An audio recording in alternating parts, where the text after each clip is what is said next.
Ini cerita dari atau dongeng dari Maluku Utara. Leluhur 4 sultan di Maluku Utara. Pada zaman dahulu, hiduplah seorang pemuda tampan bernama Jafar Siddiq. Ia tinggal seorang diri di desa Salero, Ternate. Di dalam hutan yang tak jauh dari desa Salero terdapat telaga yang berair amat jernih. Telaga air Sentosa namanya. Jafar Siddiq sering duduk sendirian di sebuah batu besar yang berada di pinggir telaga air Sentosa.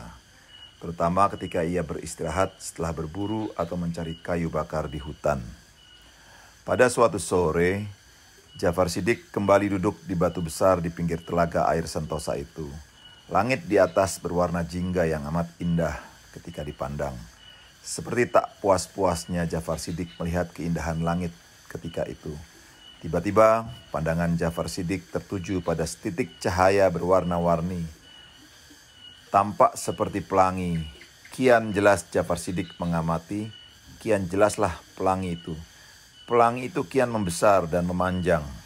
Ujung pelangi jatuh di atas permukaan telaga air Sentosa. Jafar Siddiq terperanjat saat melihat 7 bidadari terbang di atas lengkungan pelangi. Ketujuh bidadari itu terbang menggunakan selendang yang serupa dengan 7 warna pada pelangi. Masing-masing bidadari mengenakan pakaian berwarna merah, jingga, kuning, hijau, biru, nila, dan ungu. Jafar Siddiq segera bersembunyi di balik batang pohon besar setelah 7 bidadari itu hampir tiba di permukaan telaga. Ia ingin mengetahui apa yang akan dilakukan 7 bidadari berwajah amat jelita itu. 7 bidadari itu lalu melepaskan selendang masing-masing dan meletakkannya di atas bebatuan yang tak jauh dari telaga. Mereka lantas mandi di kejernihan air telaga. 7 bidadari itu mandi sambil bercanda. Jafar Siddiq terus mengamati. Tertariklah ia pada bidadari berselendang ungu. Ia ingin memperistrinya. Jafar Siddiq lantas berjalan mengendap-endap mendekati selendang-selendang itu diletakkan. Diambilnya selendang berwarna ungu dan disembunyikannya di balik bajunya. Ketika hari menjelang malam, 7 bidadari itu berniat kembali ke kahyangan. Si bidadari berselendang ungu yang merupakan adik paling bungsu tampak kebingungan karena tidak menemukan selendangnya. 6 kakaknya berusaha turut mencari, namun selendang itu tidak juga mereka temukan. Pelangi yang hampir pudar membuat 6 kakak si bidadari bungsu harus segera kembali pulang ke kahyangan. Mereka terpaksa meninggalkan si bidadari bungsu sendirian, seraya berpesan, "Baik-baiklah engkau menjaga diri." Si bidadari bungsu hanya bisa bersedih hati meratapi nasib malangnya. Air matanya bercucuran ketika melihat 6 kakaknya terbang kembali ke kahyangan. Ketika si bidadari bungsu tengah meratapi nasibnya, Jafar Siddiq keluar dari persembunyiannya dan menghampiri. Sapanya, "Maaf adik, siapakah engkau ini? Mengapa pula engkau berada di telaga ini sendirian? Tidakkah engkau takut sendirian di tempat ini?" Si bidadari bungsu terkejut mendengar sapaan Jafar Siddiq. Ditenangkannya kegugupannya sebelum menjawab sapaan Jafar Siddiq.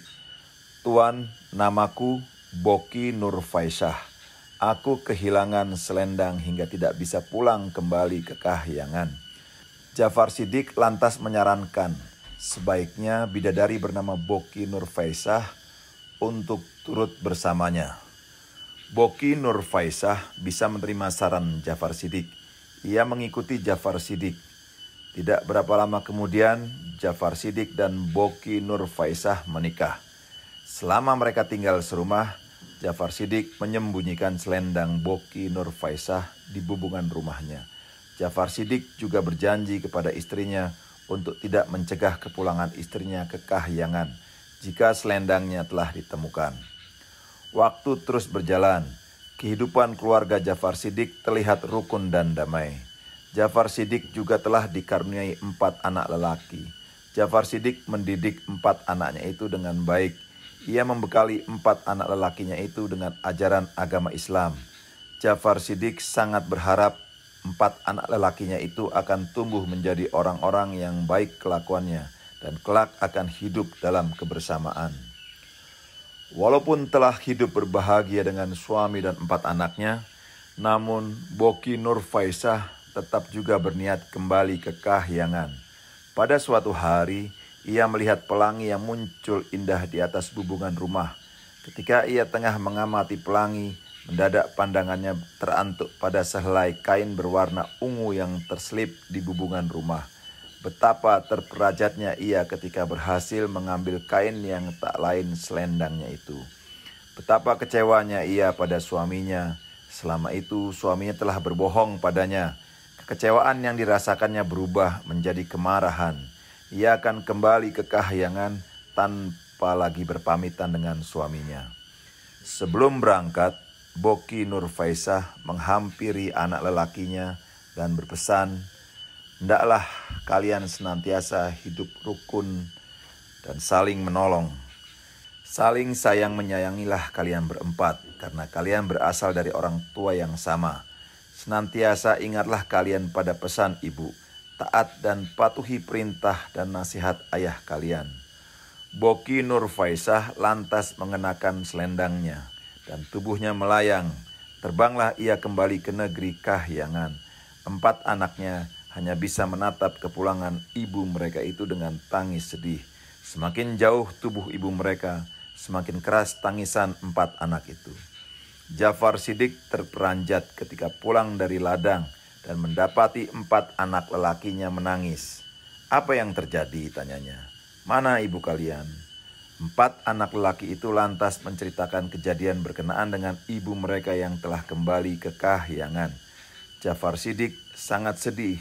Sungguh ia ingin terus bersama dengan istri yang amat dicintainya itu untuk mengasuh dan merawat 4 anak lelaki mereka. Namun semua harapan dan keinginannya itu telah musnah, menguap bagai air embun terkena panasnya sinar matahari. Jafar Shiddiq sendirian mengasuh, merawat dan mendidik 4 anak lelakinya. Senantiasa dididiknya 4 anaknya itu dengan ajaran agama Islam. 4 anak itu pun tumbuh membesar. Seiring berjalannya sang waktu, keempatnya tumbuh menjadi pemuda-pemuda yang baik perangainya dan taat beragama. Ketika Maluku Utara terbagi menjadi 4 wilayah kekuasaan, kesemua anak Jafar Shiddiq ditunjuk menjadi pemimpin-pemimpinnya. Anak sulung Jafar Shiddiq menjadi sultan di Bacan. Anak keduanya menjadi sultan di Jailolo. Anak ketiganya menjadi sultan di Tidore. Anak bungsu Jafar Shiddiq menjadi sultan di Ternate. Syah dan para pemimpin Maluku di kemudian hari berasal dari 4 anak lelaki Jafar Shiddiq itu. Pesan moral dari cerita ini adalah, hendaklah kita taat dan patuh pada ajaran agama dan juga perintah orang tua, agar kita dapat hidup berbahagia di kemudian hari. Salam Oi.